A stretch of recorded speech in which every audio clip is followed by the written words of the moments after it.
Welcome to Health Oddity, the show that strips away the jargon and hype surrounding all things health and fitness to help you live a long, strong and energetic life. Lining up at the bar this week, here's Peter Lant and James St. Pierre.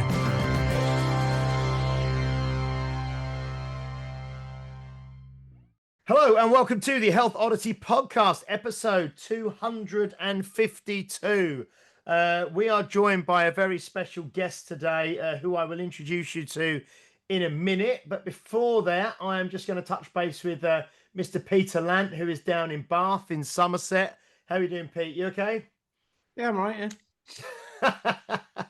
Very understated, very understated. No, I'm all right. I'm like our guest has just said, I'm busy today.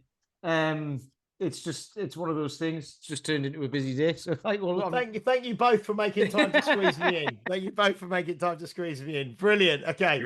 Now we are joined. I'm not sure actually where Ben is exactly, but we're joined by Mr. Ben Glasscock. Where are you at the moment, Ben? I live in Liphook in Hampshire. In Hampshire. Oh, okay, because that's where Athlete Movement is as well, isn't it? So it is indeed. You are in Hampshire. Brilliant. So yeah, we are joined by Ben Glasscock, who is a professional strongman, Giants Live athlete. Recently, I think it was because I remember I watched it live while I was skiing. So I think it was the first week in Feb was the Britain's Strongest. I think. It was indeed. Yeah, it was. Yeah. I was there. And you were there, Pete, weren't you? You were there in person. Was it Leeds, was it? No, it was in it's Sheffield. Sheffield, yeah. So fifth place in Britain's Strongest Man. And then both Pete and myself will both be at the Royal Albert Hall. In fact, this podcast, if you're listening to it when it comes out, is coming out on the Friday, the 27th of June. So it'll be next Saturday. It is fully sold out, I think, already, the Royal Albert Hall. It's a sellout show. It's always a fantastic show. Will you be making your debut there, Ben, at the Royal Albert Hall? Yeah, that's the first time I'll be at that competition for sure, yeah. Yeah, fantastic. Which is pretty scary. And it's a big one, isn't it? I looked at the lineup today. It's a hell of a lineup there. You got like Rain O'Neill and you got like, Mitch Hooper and all these guys. So it is a big, scary international lineup for sure. And then you got little old me tagged on the end. But yeah, I mean, it really is very, very exciting to be given that opportunity. And obviously I leapt at it because you're not turning that down. You know, that is one of the biggest shows in the calendar. I actually went to watch it in 2023. And it's my favorite show today. I thought it was unbelievable, really entertaining, and the Royal Albert Hall was just a crazy venue. So, yeah, I really can't believe it still, to be honest with you. And I'm super excited for it. Yeah, and it's awesome that you both will be there watching it. That's really, really cool. Yeah, I think actually it's only you and maybe Paddy who are the only two English there. Yeah, only two Brits, so me and Paddy. Yeah. Yeah, because neither of the Stoltmans are there this year, and Shane's not there, and so yeah, that's fun. You got a lot of Americans, Canadians, obviously South Africa. So I think Mark Felix is going to be there as a kind of guest, kind of something to the Hercules hold, I think, but not he is indeed in the show. But yeah, because I've been to that one for I think this will be like the third or fourth year in a row, and I think it's a fantastic show because you got. I mean, it's the closest one to all of us, isn't it? And it's just superb. Yeah, night in London, watching professional strongman is really, really good. And given that most of the shows are up north or obviously in Scotland as well, it just makes it a little bit more accessible for a lot of English people, especially the ones down south or sort of in the Midlands. So yeah, it's a really popular one. Plus.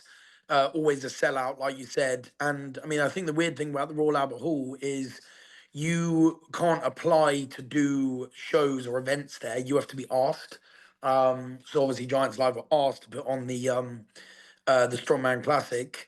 So it really is very prestigious and feels like a really big deal. So yeah, again, I'm equally as excited as I am terrified for it, but terrified in a good way, terrified in a I sort of want to raise my game and rise to the challenge kind of way.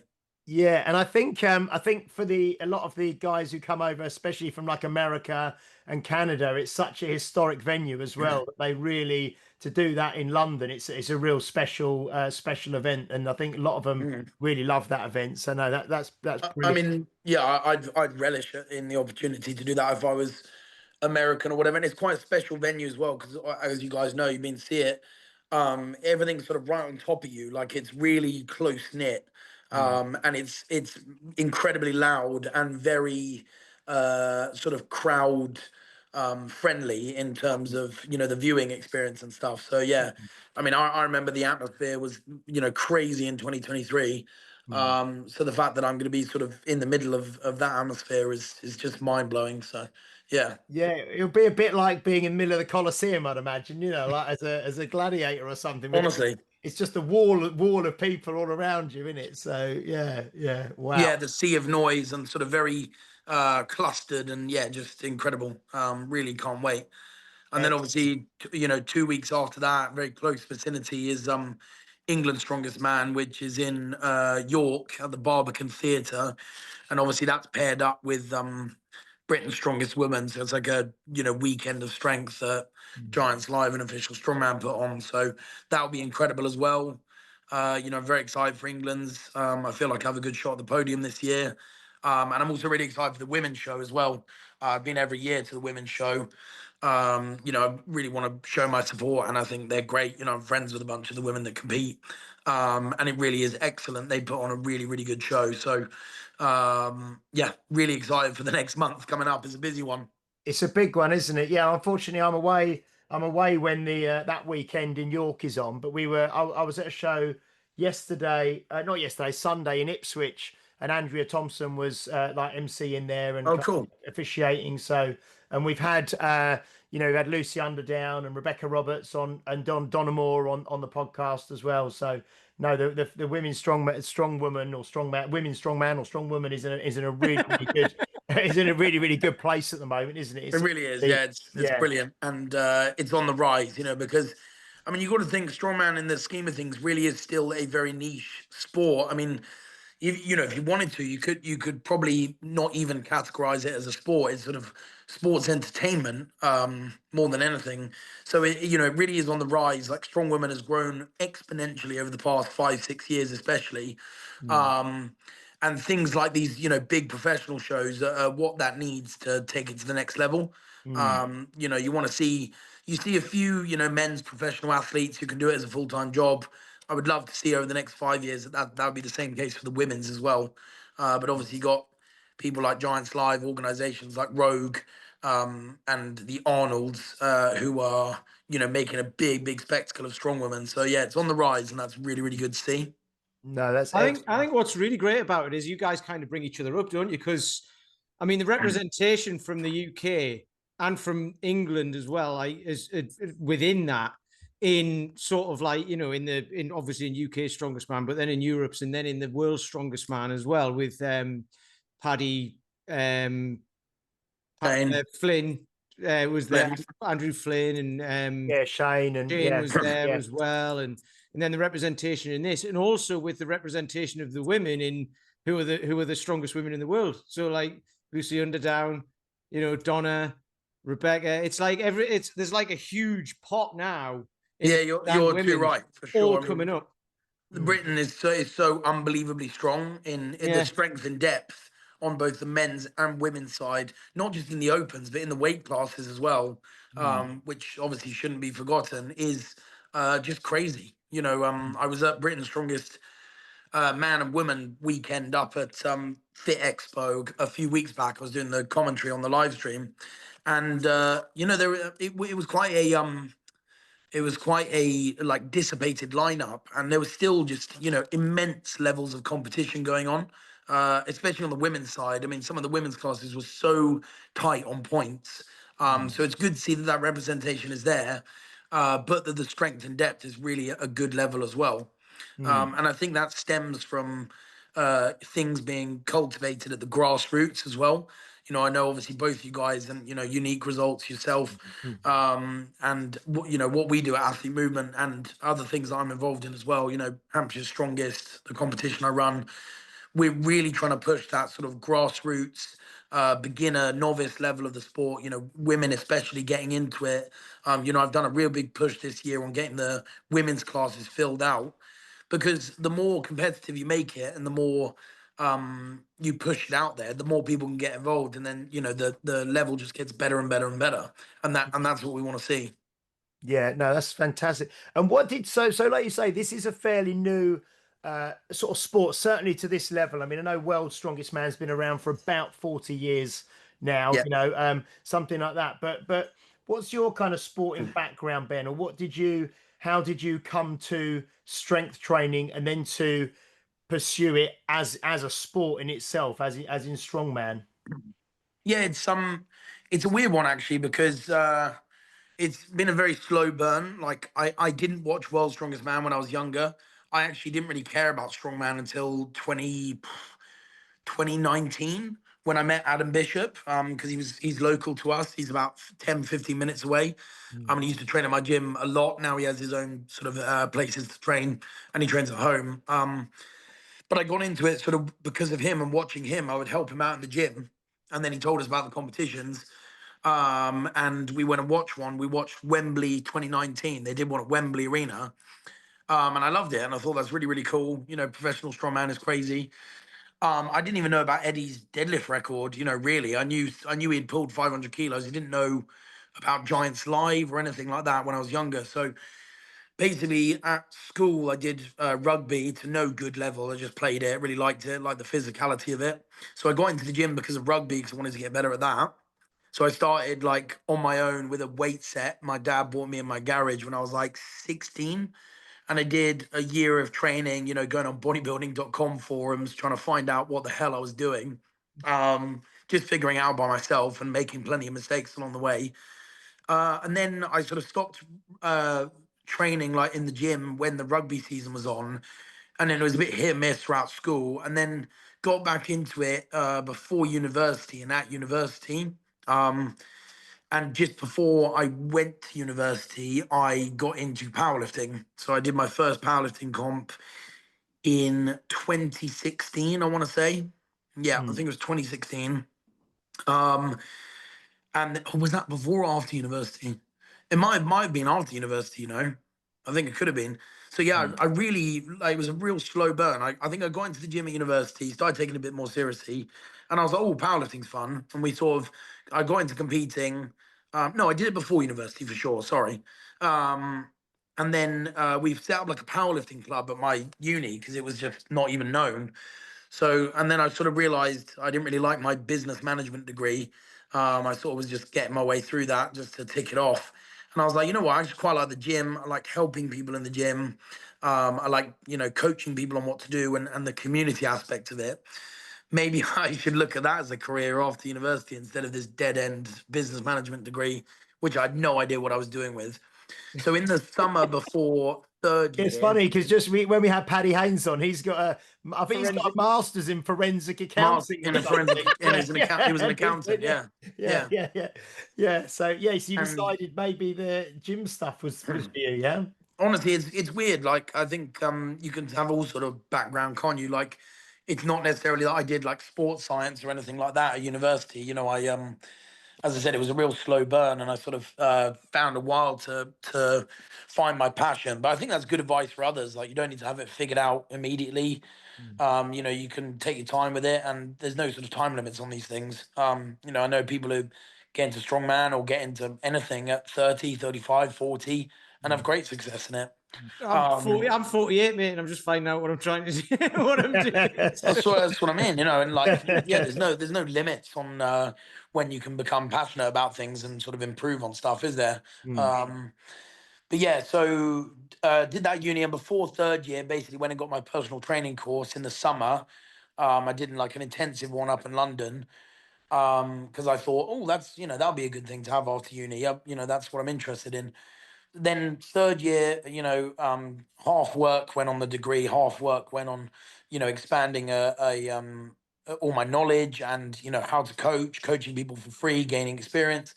Came out of university, got my degree, and I was like, right, I'm gonna go work at a commercial gym for a little while, get some steady income, and just learn the ropes. So I did that for 10 months.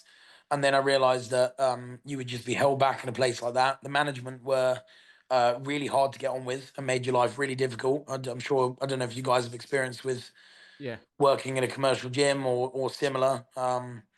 It was just very draining, very, very, very weird, sort of toxic atmosphere. And they didn't actually care about the members. And that really kind of wound me up. So I did that for 10 months. Then I went self-employed, was at another gym for 10 months. Unfortunately, it shut down. It was in like a high street. It was in a weird location. I don't think it was ever going to work. And then from there, my parents relocated. I was still living with them because I'd just come out of uni. And they moved down towards where I am now, about 10 minutes away. And then I discovered Athlete Movement. And one of the guys I was already coaching was like, "Oh, I'm at a place called Athlete Movement, a really cool gym. Like, since you're moving my way, you should come and join." And I was like, "Okay, I'll come and join." And I was really worried. I was like, "What am I going to do with work and everything?" And then walked in, and the first day, I think he already knew who I was. My boss, Luke, the owner of Athlete Movement, was like, "Yeah, we're starting up. We're actually looking for a strength coach, a powerlifting coach. Maybe you'd be interested in that." And I was like, yes, I absolutely would be. And that's how I started working at Athlete Movement. And that's been, 7 years now, which is crazy. And went from there. And then basically still was doing powerlifting up until 2019. Then I was picking up a couple of like niggling injuries, and I kind of just got bored of it. Training for 3 lifts. I was terrible at bench press, and I was like, I want to do something else with my training. I need some variety. I need some, I want to be able to like, be functional with my body, not get injured like I'm racking a bench press. And then my mate was like, "Should we look into like a novice strongman competition next year?" This was in like November 2019. I was like, "Yeah, that sounds really fun. Let's do that. I've got no direction for my training. I don't want to powerlift anymore. Let's do that." Started training for strongman. Got loads of advice from Adam Bishop. Then COVID hit. So the competition got delayed until late 2020. And I was still training strongman throughout the whole time because I found it really interesting. I love the variety. Did my first competition, I think it was September 2020, and went from there. And did you find, because we had Terry Hollands on as well, and he did a workshop at my gym a few weeks back, and both him and, because he was one of these people who said, well, first time he ever did a deadlift, he deadlifted like 280 kilos. And first time, what the hell? And first time, Lucy Underdown edited deadlift. I think she deadlifted 180. As a female. Were you one of these people who, I know you've done the powerlifting beforehand, but did strength come fairly naturally to you? Or, what you, like you say, you was training strength to complement rugby initially, but were you one of these people who quite quickly you developed a real kind of tendency towards strength, and strength came fairly quickly? Or no, okay, I am not genetically blessed, and I'm also not genetically not blessed. I've always had a relatively big frame. And I liked, that's why I liked rugby. I have 2 left feet for football. My hand-eye coordination is very good. I love sport, but football was just awful for me. And I never wanted to be like skinny or, be like a marathon runner or whatever. So the physicality of rugby was good for me. I just liked running into people. And as I said, I had an okay sized frame. Strength did not come naturally to me at all. I have quite severe hypermobility, which I actually didn't realize until I basically started strength training. My bench press was, I think it took me 2.5 years of training to get 100 kilos on bench press. And that was fully training to try and get a bigger bench press and stuff. It was really, really slow. My squat and deadlift were better, but it certainly did not come naturally to me. I think, the first squat I ever did was 50 kilos. First deadlift I ever did was 80 kilos max. And the first bench I ever did was like 40. I really started from absolute scratch. And then it's funny because when I started strongman, I barely had a good base for strength starting that, because I pulled sumo in powerlifting. So actually my conventional deadlift was really lacking. It was pretty terrible. So I had a real deficit in strength there.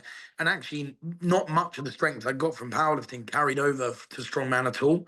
So I really started from scratch on all the events. Has any event come to me naturally? No, I don't think so. Maybe picking up sort of sandbags and stones. Like, I'm not too bad at that from the off, but it certainly has been a slow process. You know, I can dig out videos from 2019, 2020 when I look half the size of me, you know, grinding out a 70-kilo log, you know, smacking myself in the chin and dropping a 100-kilo atlas stone, and, you know, disgusting technique on a 220, 230 deadlift. So it It's certainly did nice to, not it's come actually, naturally to me. don't take this the wrong way, but it's nice to hear because sometimes it's hard to relate to. Yeah, We have Magnus on as well and things, and sometimes people who are just big and strong and they can kind of do it. Not saying they don't Yeah. work at it as well, yeah.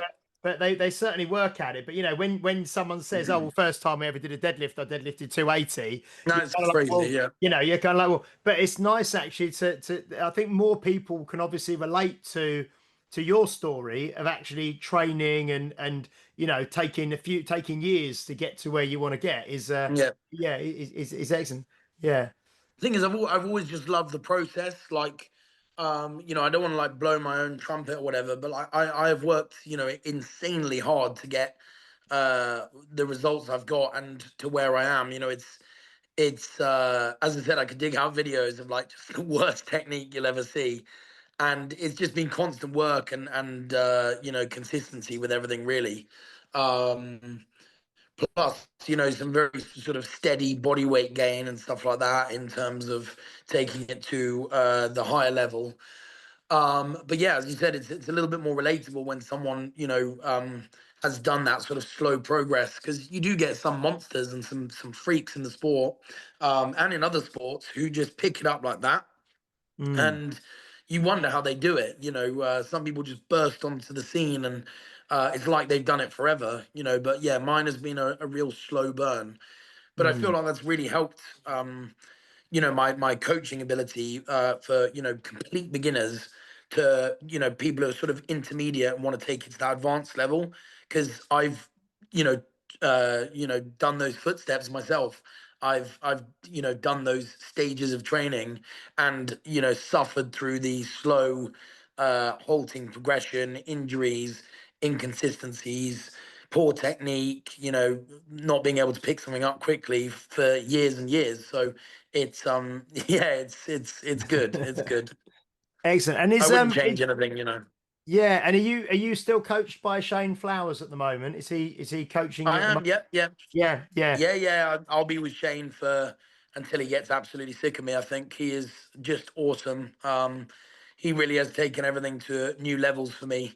And albeit he might sooner be a more of a competitor with me. Obviously, I see him as he's sort of a level above me, but I have competed with him obviously at Brits. Yeah, you know, unless he saw that as a conflict of interest or anything, he's stuck with me for sure. He's brilliant. Yeah, because Are I you know.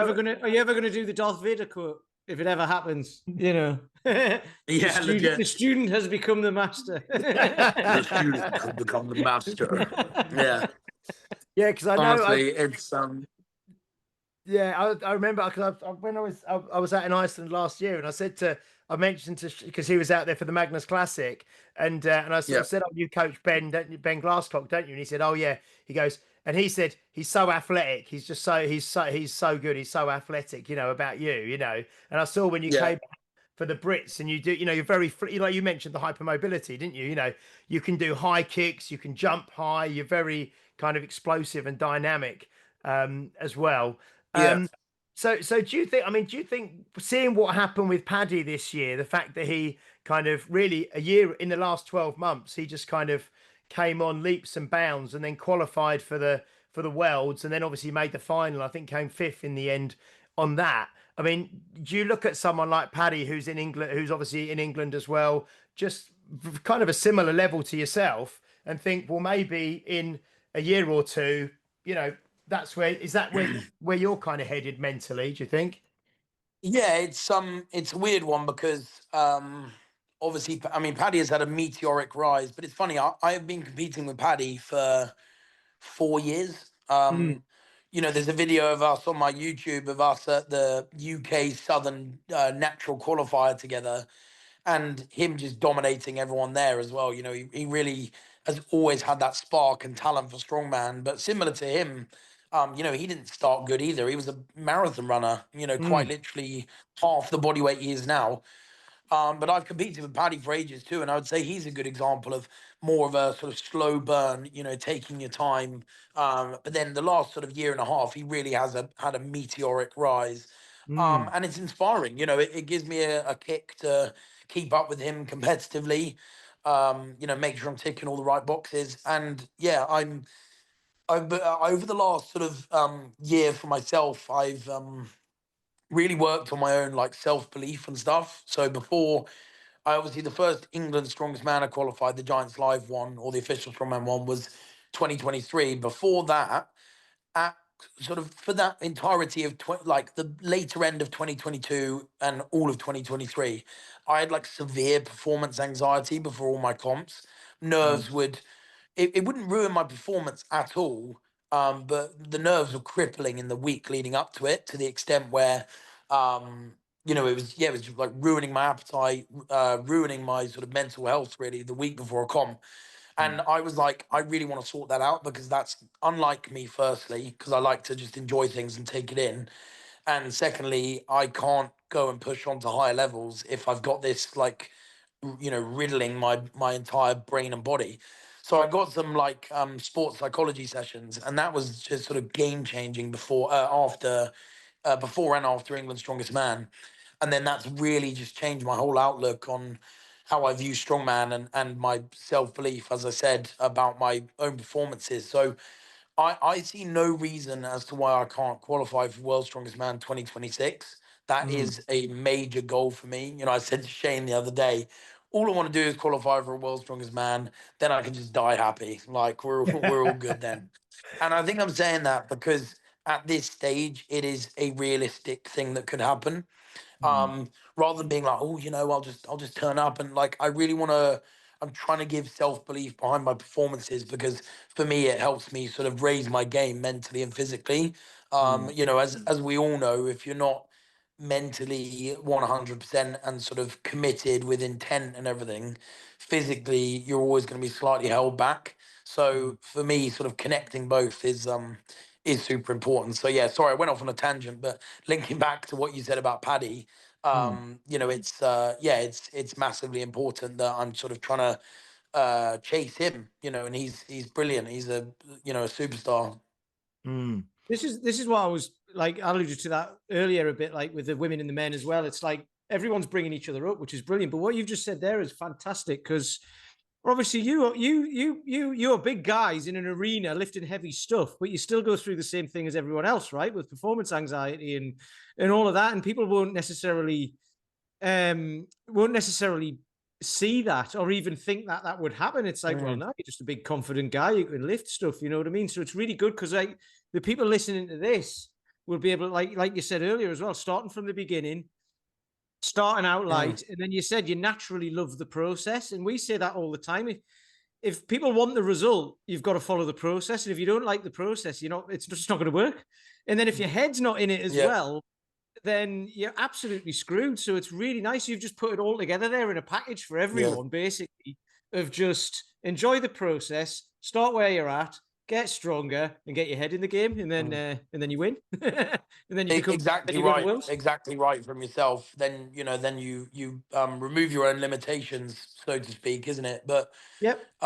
yeah, you're too right. You know, enjoying the process is one of the absolute biggest things. I said in one of my YouTube videos the other day, you know, I genuinely just love the process, and it feels like almost like a tick box exercise for the sessions that I do now. You know, I tick off the numbers and the weights and the competitions and whatever. They don't phase me as much, but you know, what has risen to the top is enjoying that process and just liking what I do, and that's yeah, just massively important. But yeah, there is another side to athletic performance, you know, which is that mental side. You know, you see competition floor, you know, under the spotlight, athletes being able to perform, and then you don't see the behind the scenes necessarily in the warm up area where they're sort of, you know, dry heaving because they're super nervous, or you know, like shaking, or you know, and it does happen. So addressing both, everyone will go to a physio or the doctor. You break your arm, you go to the doctor, you go to your physio for sort of niggling injuries and whatever and tight muscles. But if your mind is not in it fully or 100%, then you need to get that sorted. You will not be able to just dumb that down with whatever you try and dull it down with. You need to go and get either some sports psychology sessions, some therapy if it's maybe deeper rooted issues, or try and get it sorted in some way, because it all links into your personal progress. Yeah, sorry, it's a bit deep, but I No, honestly, now that I have done that high level, I've seen that more often than not, and you can see how much people hold themselves back with it. No, it's great. And I saw a video. I was just watching one. I think it was just a day or two ago, and Tom Stoltman was talking about how he brought in like a sports psychologist and started using. And you think he's like whatever he is, 6'9", 400 pounds. 3 times world's strongest man. And you need, and all the even the top tennis players, top footballers, all these top performers. Yeah. They know, Formula One drivers, whatever it is, everybody needs that, because the mind controls the body, doesn't it, ultimately? And I was talking about, we went to this small comp at Ipswich at the weekend, and there's one lady who trains with us, and she's really quite strong in the gym, but when she goes to a comp and there's like lots of people watching and kind of the pressure turns on, she always kind of seems to not underachieve, but not do as well as she could, because the kind of nerves get the better of her, you know what I mean? And whereas some people go and the adrenaline and the nerves, they get another 10 or 20% better than they would be in the gym. So it's it's, and especially like you say, the level that you guys are at now. I mean, they say, don't they? It's one thing doing it in the gym when you're training and you've got your own bar and all your own setup and you've got as long as you want. But when the Creature lights, comforts. but when the spotlight goes on for guys like you and they call your name and you have to step up and do it, it's a totally different level. In terms of your training, then now, That's very, very true. Yeah. yeah. In Not being terms able of to crumble under pressure. But most of the time, the funny thing is, it's quite an easy fix. But you just need to have that responsibility for yourself to like look inwardly and try and address the issue or get outward help. Because I know Tom Stolman said for when he won 2021 Worlds, his first one, the difference between his second place the year before and that first place, he said he brought in that the sports psychologist, and it just changed everything for him. And you could literally see it. You could see how laser focused he was at Worlds. And then the next year, I went and watched World's Strongest Man in person, 2022. Tom Song was absolutely lasered in then, and you could literally see it when he was in the heats. You're like, he's gonna win. You could just see it in his whole personality and everything, and it was like just a complete switch. And yeah, I mean, it's proof in the pudding, right? Yeah, no, that's incredible. And I was going to mention I went onto the Athlete Movement website and had a little look, and I know Yeah, maybe your profile and stuff on there. I think it may be a little bit older now. The thing that was written, I don't know if it's too up to yeah, date, but it talked about your training and how you follow. And again, now you're obviously trained by Shane, so probably training has changed somewhat. But it was talking about this kind of a sort of a slow building, kind of like a linear progression, linear periodization, progression, and you're not training yeah. to failure when you train. You're kind of nudging the weights up rather than trying to smash through them. So, I mean, maybe can you just tell us a little bit about your philosophy around training? And I mean, obviously you're a coach yourself. You train lots of people yourself. What are the kind of key principles that you use to help your clients get stronger and remain injury free, which is often one of the main things? It's funny you mentioned that. I just literally did, the reason why this day was busy. We do a staff development session every month or two at the gym, and it was my turn to do my one. And I was talking, I did like a mishmash of stuff, but the last thing was how to, or like, obviously the guys are fellow coaches, so they know how to, train people for strengths. But it was just sort of going over it on how to strength train and any issues you run into. And it's just getting those fundamentals right. Like technique is just absolutely crucial. There's 1,000 ways to get strong, but you want to make sure that you're sort of doing targeted adaptations so that you are getting stronger. If we're just talking about getting stronger, for example, um, and obviously just covering all the bases, like making sure that you're getting your general base strengths up, doing your conditioning work, doing your mobility and prehab and rehab if you need to, and just being consistent and ticking off all the necessities is a really dumbed down version of my philosophy. But the other side of it is also enjoyment and adherence. If someone comes into the gym, if you give them a program and it's 4 days a week and they only come in 1 day a week and it's absolutely perfect session, someone else comes in 4 days a week and it's mediocre sessions, but they get them ticked off. You'd rather have that. You'd rather have the person that comes in and sort of gets it done, enjoys what they're doing, but every day might not be, the most heroic day of their training life, rather than the person who sort of doesn't really enjoy it, and then when they do come in, they actually have a bit of they have a great session. So yeah, it's that adherence, consistency, and enjoyment are fundamentals of what I try and do for people I'm working with, and are also what I think are kind of keys to success as well. And I saw something else that I thought was really nice that you said about lots of kind of these small kind of isolation accessory exercises, that because a lot of the time in the gym you can distract yourself by doing things that are not, that are kind of, you can fool yourself that you're doing things that are doing you good, but you're really just distracting yourself from doing maybe the big exercises, like the squats or the Yeah. deadlifts or the pushes or the presses or the pull-ups or whatever. So I thought, so you've obviously, you believe, I suppose, that the majority of work should be kind of big compound kind of whole body, or big movements, multiple joints, multiple muscles, that kind of thing. Yeah, I mean, I don't like saying the words, but it depends. Like, Yeah. if your goal is to get bigger and stronger, then yes, absolutely, those should be the bulk of your training.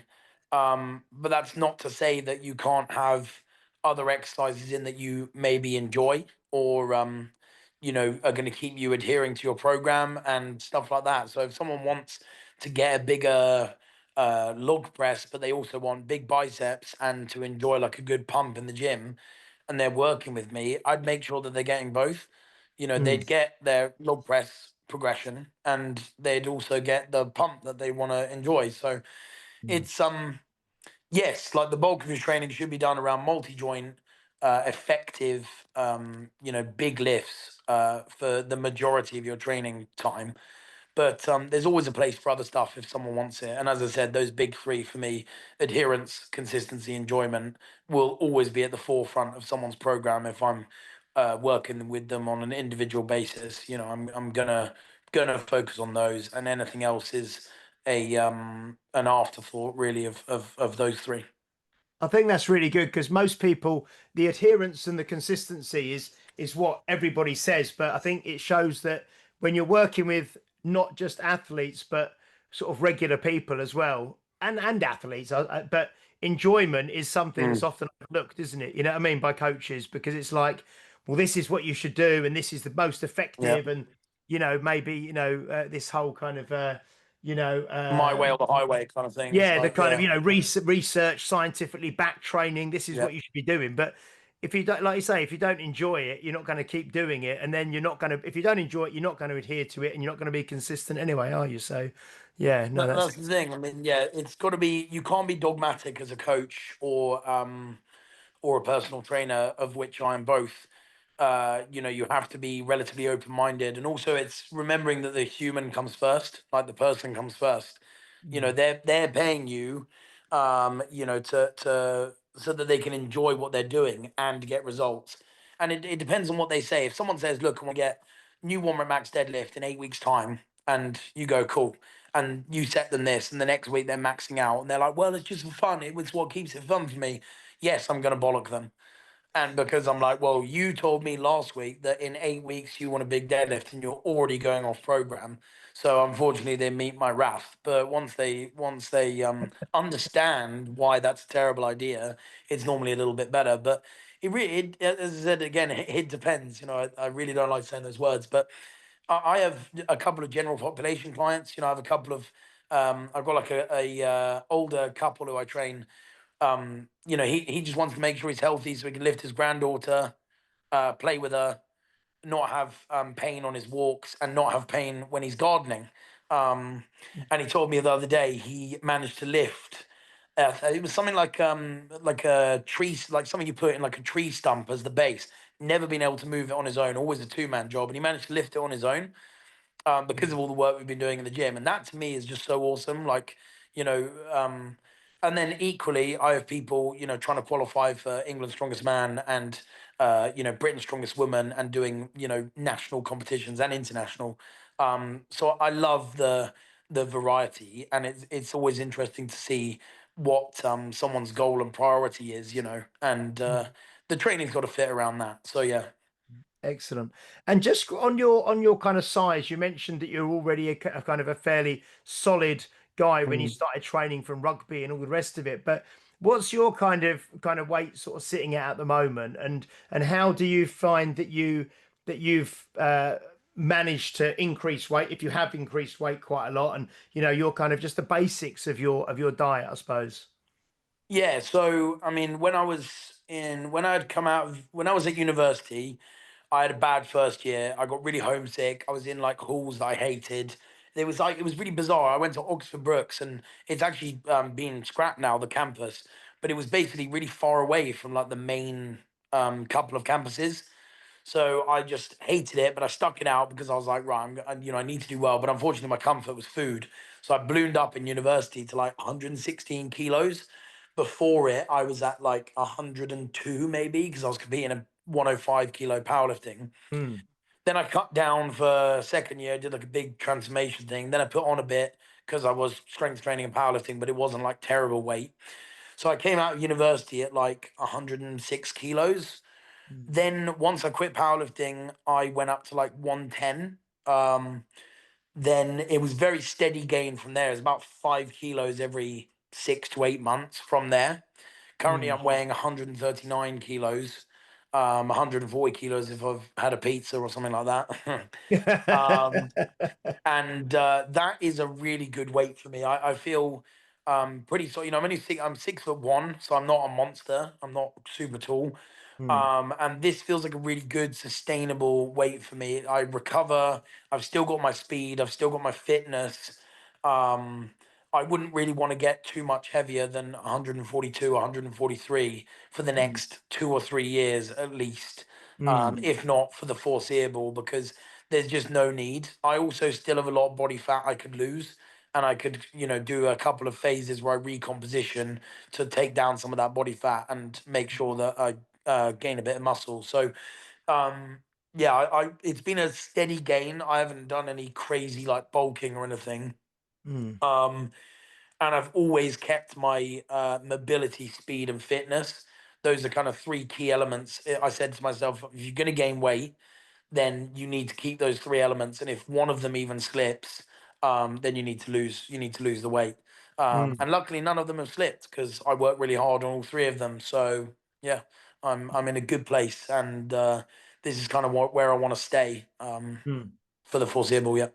Excellent. That's cool though, because that's evolved over time in strongman, hasn't it? Because it used to just be a big like fat blokes lifting heavy stuff, didn't it? Like that was Mhm. that was what it was perceived at, and everyone was just bigger, get as big as you can. Yeah. Then even just more recently, like I'd say, like in the last even 5 years, you're starting to see people like yourself, and then Kodiaka and Paddy, and like all these people who are a bit like they're not just massive, and Yeah. they've actually said we've got bigger, and it was affecting our performance. So we had to, like Paddy said this, and he had to drop down again because he started to feel uncomfortable. That's the thing as well. Like the era dictates what most of the athletes sit around. Like we're out of the Eddie Hall era, Eddie Hall, Brian Shaw, Hathel Yeah. Bjornsson, where they're all sort of, sitting at 175 to 200 kilos. And the events were, quite statically favored. And Yes. then, they tend to follow the general trend of the athletes. Then you got people like, Tom Stoltman is pretty athletic given his size, albeit he is 6'9" and 175 kilo. Then you've also got, Mitch Hooper, Novikov, Martins Leases over the past few years who've won worlds, for example. Obviously, other competitions a little bit different. And the general trend of the sport is a little bit more sort of dynamic and athletic, but still having sort of monster static strength. So I think the reason why that is because everyone sort of idolized Eddie Hall because he was he's so famous and established, and everyone tried to follow the 10,000 calorie Eddie Hall diet and just got fat.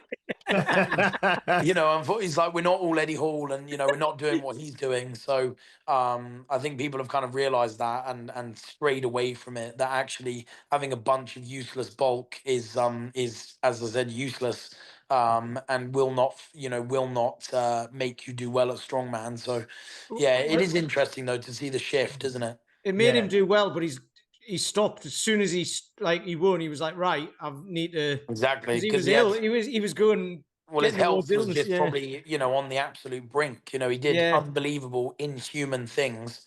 And then he called his time on it. And, sensibly so. He wanted to spend time with his family. And he did what he needed to do. He did the big two, the 500 kilo deadlift that everyone said was impossible, and one world's strongest man, which was his big lifetime goal. So, he literally showed that it wasn't sustainable even for an absolute genetic, hardworking, freak as himself. So not everyone is built like Brian Shaw and Thor Bjornsson where they can hold 190 kilo body weight easily. It's just not possible. So it's definitely strayed a little bit from that, and it's not necessarily like you're not necessarily favored if you're dynamic and athletic, but it certainly doesn't help to be slow and huge. That's for sure. What's interesting is like I think for the carrying events, like the people who are massive lose out more on them than the people who are slightly smaller on the lifting events. Like that's what it seems to look like to me, because it takes up such energy for them because they move a bit much slower. You're completely right. Because that happened at Britain's, didn't it? Yep. Like Gavin Bilton, who else was it? I can't remember, but Andy Black obviously had to pull out, and because that first event took it out of everybody, didn't it? Sean Gillen as well, maybe 1,000-pound deadlift pretty easily, but struggled to finish a steeplechase with 3 bags. Yeah, you've got to have both. I mean, as you said, you look at, again, we go back to someone like Paddy, obviously his overhead, maybe not looking at that as an example, but his deadlift is right up there. And then he'll go and win a loading event as well. And I think the other thing to remember is, Arnold Classic aside, and maybe Rogue Invitational and Strongest Man on Earth, just because you need to train a little bit differently and approach them a little bit differently. But if you're doing Giants Lives semi-regularly, they're an incredibly quick, fast-paced show with predominantly rep events. And if you're not fit, you get caught out so quick. Like, the pace is unbelievable. The speed at which you need to recover and then warm up for the next event and go balls to the wall. If you don't have fitness and sort of strength endurance, you're done. You're at the bottom of the pack. So it's because they're kind of, those Giants Live events are kind of 3.5 hours, aren't they? Or less. I think Britain's was 2 hours 45 minutes, which was the one of the quickest shows they've ever run. And recovering from like the events that we did was half the battle. You see that all the time, like the drop off on event 4 and 5, and that's where people like Mitch Hooper, Paddy, and Luke Richardson and other people like that kind of really shine through. They've got that fitness to last all 5 events. So. No, it's great. And what you were saying about the weight as well, I know when we spoke to Terry, because he obviously at one stage was up, 180, 200 kilos. I mean, he's 6'5.5", I think. But he spoke specifically about when he used to do like the truck pulls and things, where he was one of the top guys at that in the world. And when he was sort of like 180 kilos, he used to get it moving very fast. But if he was putting it over 20 meters, the last 5 meters, he was kind of just blowing out of his arse and just getting over the line. Whereas when he came down to say 140, 150 kilos, it took him a few seconds longer to get it moving, but he could power through the whole 20 meters, you know. So he said actually there wasn't really much time difference. He was just stronger at the end when he was lighter, and he was faster getting started when he was heavier. So That's it. I obviously mean, I think itself was someone much like better, Terry you as know. well, like, I think he self admits that, when he was doing it and when he was sort of getting on the rise, strongman, like, it wasn't seeing it as like a professional thing and like, treating yourself like an athlete. Like he said, he was down the pub a lot and just eating kind of whatever he wanted. And that reflected in his physique and stuff. But, people treat it more like a full-time job, um, in recent times, and things, there's a lot more research around, supplements, nutrition, recovery methods, all that other stuff, which all come into it. I've struggled with my diet for a long time, eating the right thing and actually sticking to and being adherent to a diet. I'm always good on the training, but I struggle a little bit more on the diet side, but kind of, got more of a handle on it the last sort of year and a half. But it's a work in progress. But you see guys who are really, really on it, and working with sort of, like top of the line nutritionists and stuff like that to maximize performance, which just wasn't seen 10, 15 years ago. And again, that will push this sport into upper levels because everyone's going to keep getting better.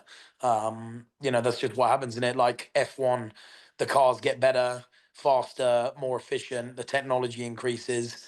And yeah, you see it across the board. Performances just go, through the roof. So what's great about that as well, though, is because then you see more spectators coming along to watch it because it's more entertaining, because people have put more into it. Because like football did the same, rugby did the same. Everyone used to smoke and drink and all that sort of stuff back in the days, didn't they? And then it started getting more and more professional. And that's exactly it. This is how it feels like strongman is going. Like it was kind of a sideshow over here, big guys lifting stuff and drinking loads and all that. A bit like darts as well, you know what I mean? Yeah. And then all of a sudden, no, but it's the same as soon as you get off that stuff. People think darts is like dead easy. It's like the concentration you have to stand there for hours to run things at like something that's this big is pretty like snooker's the same as well, isn't it? Like you're completely right. I mean, things. As soon as a few sort of pioneers of those sports and stuff start taking it a bit more seriously and pushing the limits, suddenly everyone's game raises. It's crazy, and I mean that's happened. There's been a few big milestones in strongman that have obviously helped that, and then it's at the stage where just everyone is good. You look at World's Strongest Man this year. As I said, like it's rising all the way through the weight classes. The weight classes are brilliant. The women are brilliant. World's Strongest Man this year, all 25 athletes were unbelievable. There was not one weak athlete in there. There wasn't anyone who was undeserving or making up numbers. It was a killer lineup, and that just again shows the direction in which it's heading. The strength and depth is huge, and it's being taken a lot more seriously by the athletes, by the fans, and by the promoters as sort of a proper pinnacle of strength athletics and as a sport. So I mean, long may it continue because it raises the game for everyone, and it means it can get in front of more eyes and stuff, which is only going to be good for the sport in every level. So do you find, I know you mentioned going back to something you said earlier about having the belief of what you're capable of doing and setting some goals where you think, I mean, I saw a post of you the other day where, now that right, you're at the Strongman Classic in about, a week tomorrow. And you're in there with those people and you're saying, right, now I'm in this kind of competition, you feel like you're going to now that'll raise your level, won't it? Because of the people you're competing against. It forces you to kind of I know you were training seriously, obviously, but it kind of, like you say, it's like a fish in a fish tank, isn't it? It can only grow to the size of the tank it's in, and then you move up to the next level, and then you you have to expand yourself. So it is exactly that. It's like a rising tide lifts all the boats, and if I'm given an opportunity where I will be competing against the best in the world, I need to not see myself as, well, I'm just there to make up numbers and see how it goes. I need to make sure I see myself as that as well. So it's just that reframe, that, that change in mindset that will really help. And yeah, it's just a big one for myself, for my personal self-belief. And you know, other people should definitely sort of try and take that approach anyway. I mean, I was training, you know, obviously, as you said, I was training relentlessly outside of it anyway. You know, I did get told that I was a reserve, so I knew there was an outward chance, but I thought it was very slim. I was like, oh, you know, I won't get picked, or no one to get injured or whatever. But I was training very hard, and I, you know, I always train very hard because I try and sort of have that like underdog mentality of, you know, and don't get complacent or whatever. Not that I deserve to be, because I've, you know, I've done nothing crazy. I haven't podiumed at big shows or whatever. But yeah, that sort of relentless work ethic won't go anywhere anytime soon, because it's just how I'm built now. You know, it's almost develops that work ethic alongside it. You know, but I think that has come from enjoying the process and wanting to be in it for the long term. You know. I was about to say that you've basically you enjoy the process and you've put the consistency in what you were talking about. So it just becomes something that you do. We say about that, make it become your character. Exactly. We've talked about that before. And then it's all linked in. Yeah, it's all interlinked. Like James's gym. James has built a load of characters in his gym by doing this, and they turn up on a Sunday morning at like they're standing outside waiting for the door to open at 8 o'clock in the morning. Yeah, you know, and it's like that's amazing. Yeah, that's incredible. You know, you push people into the mindset to do it, and sort of foster the attitude that people, and not everyone has it fundamentally. Not everyone has that sort of killer attitude or that, you know, push yourself attitude, and maybe those people will be sort of better suited to team sports or something like that, where sort of everyone sort of raises you up. You know, individual sports and individual goals is extremely hard because it all comes back on you. And that's perfectly fine. People just need to do what they're good at. But yeah, you foster that right attitude, and it's it can really lead to some good things. You know, massive personal progression and really good results. Excellent.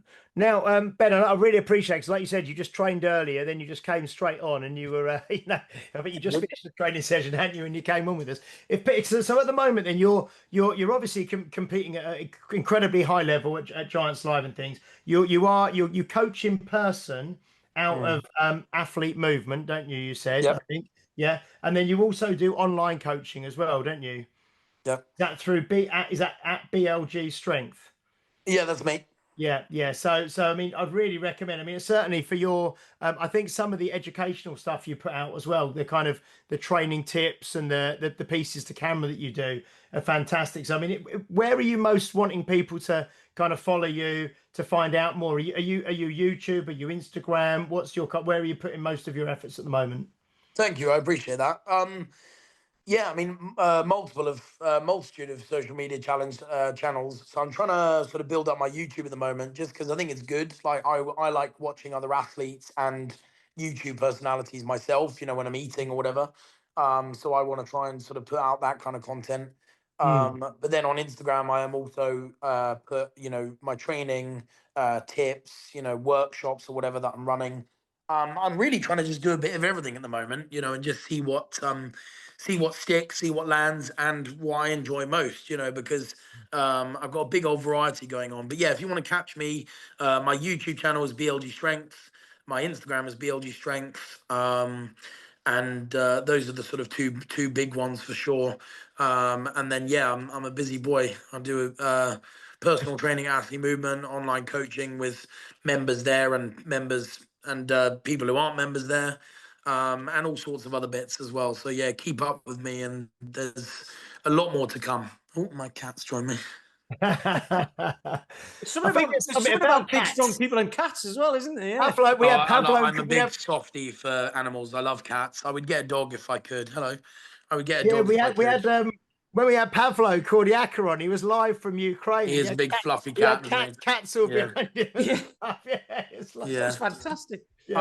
I honestly, we have 3 cats, and I love cats so much. Oh, look at that. Yeah. My partner works at a like a luxury cat hotel, like a luxury cattery basically.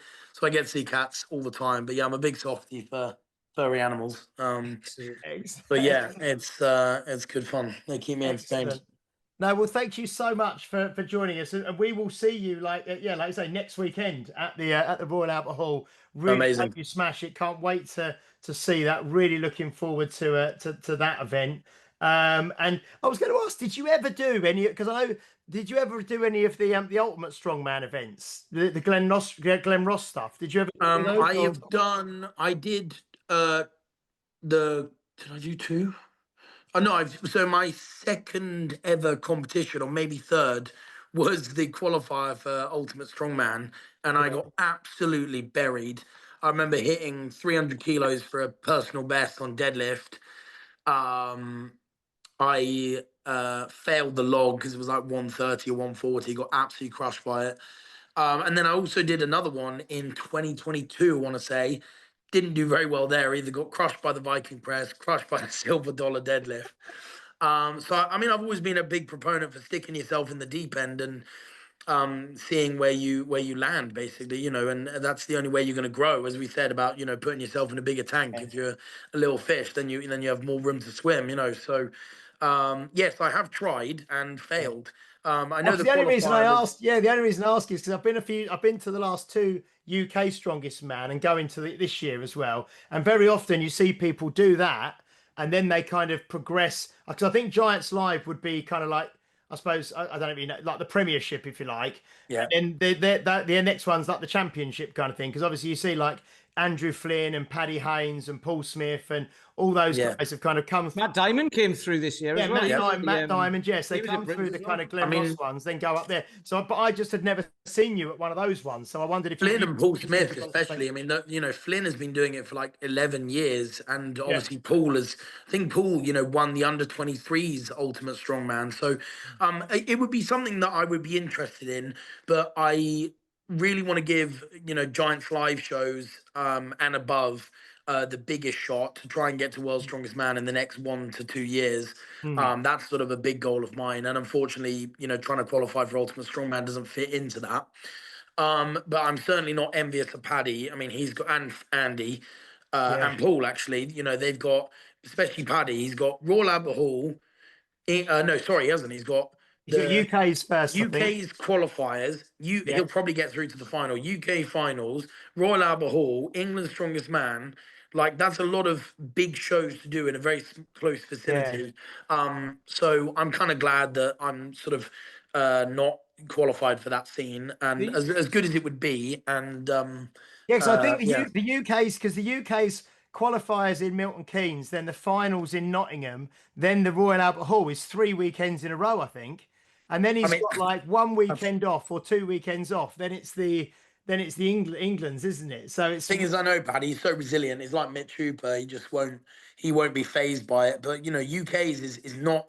I mean, I know it's maybe not in the level of sort of Giants Live and stuff. It certainly is not a light show to be. No. It's heavy, and it's 2 days, and it's always really varied events. And it's hard on your body. So yeah. I was going to say, I'd like to do it, I'm not envious. I was going to say, my perception of that is it's a completely different train. Like, you must have to train for it differently, I suppose. You got to be, because it's like absolutely it's not based on absolute, like, outright strength. Giants Live is a little bit more like predictable. They sort of have the same 15 events they run through, whereas UK's you need to be, really strong all round, actually, and strong in some weird ways. So I really like it as a show, and it's a good test. But yeah, in terms of it fitting into my current plans, unfortunately, just not. Yeah, maybe in the future. But as I said, I want to give Giants Live a sort of big run through and try and get to Worlds. So brilliant. Well, do make sure that you give Ben a follow. It's at BLG Strength. On Instagram, at BLG Strength Coaching on Instagram. Check out the gym at Athlete Movement, I think, on Instagram, and YouTube channel BLG Strength. Yeah, I think on the YouTube. Yeah, fantastic. Thank you very much. Yeah, brilliant. Thank you so much for joining us, Ben. And best of luck for the Royal Albert Hall. It'll be amazing. My absolute pleasure. Yeah, we will be back next week. I think we're total change of direction. Next week, we've got Jack Kirby on, who is a podiatrist. We're going to be learning all about feet next week, Pete. Are we? Have we? Yeah, we're going to be learning all about. This is the first I've heard of Yeah, this. all about feet and the importance of gait and training and. It's funny you say that. I actually Ben, go on. I had to see a podiatrist recently. I basically have a because of my hypermobility, I have a bunch of fibromas on the bottom of my foot, which is because I've got hypermobile joints, which is really annoying. So yeah, sorry to go off topic, but I saw a podiatrist recently, and I'm due to get a cortisone injection into my foot at some stage in the coming months. So yeah, you'll have good fun learning about feet. Well, that's I had good experience with that. Not like over 250 episodes. We've never spoken to a podiatrist, so that's going to be a cool part of health and part of training and everything else. So no, that's great. So so we will see you all next week.